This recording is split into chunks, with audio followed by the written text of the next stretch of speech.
എബ്രായ ലേഖനം 13 21 നിങ്ങളെ അവൻ്റെ ഇഷ്ടം ചെയ്യുവാൻ തക്കവണ്ണം എല്ലാ നന്മയിലും യഥാസ്ഥാനപ്പെടുത്തി തനിക്ക് പ്രസാദമുള്ളത് യേശുക്രിസ്തു മുഖാന്തരം നമ്മിൽ നിവർത്തിക്കുമാറാകട്ടെ.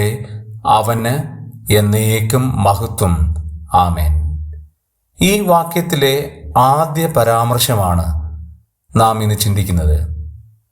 ദൈവത്തിൻ്റെ ഇഷ്ടം ചെയ്യുവാൻ തക്കവണ്ണം എല്ലാ നന്മയിലും നമ്മെ യഥാസ്ഥാനപ്പെടുത്തുന്ന യേശുക്രിസ്തു.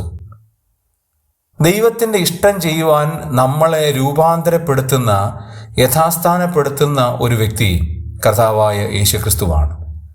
നമ്മുടെ ജീവിതത്തിലുണ്ടാകുന്ന വൈകാരികമായ പ്രയാസങ്ങൾ, മാനസികമായ പ്രയാസങ്ങൾ, സാമ്പത്തിക പ്രയാസങ്ങൾ, ശാരീരിക അസ്വസ്ഥതകൾ എന്നുവേണ്ട ദൈവഹിതം ചെയ്യുന്നതിന് തടസ്സമായിട്ടുള്ള എല്ലാ കാര്യങ്ങളും നമ്മുടെ ജീവിതത്തിൽ നിന്ന് യഥാസ്ഥാനപ്പെടുത്തുവാൻ കഴിയുന്ന ഒരു ദൈവം കർത്താവായ യേശുക്രിസ്തു മാത്രമാണ്. അങ്ങനെ നമ്മളെ യഥാസ്ഥാനപ്പെടുത്തി ദൈവത്തിൻ്റെ ഇഷ്ടം നമ്മിലൂടെ നിവർത്തിക്കുവാൻ യേശുക്രിസ്തു നമുക്ക് വേണ്ടി ജാഗരിക്കുന്നു എന്ന് നമുക്ക് ധൈര്യം തരുന്ന ഒരു കാര്യമാണ്.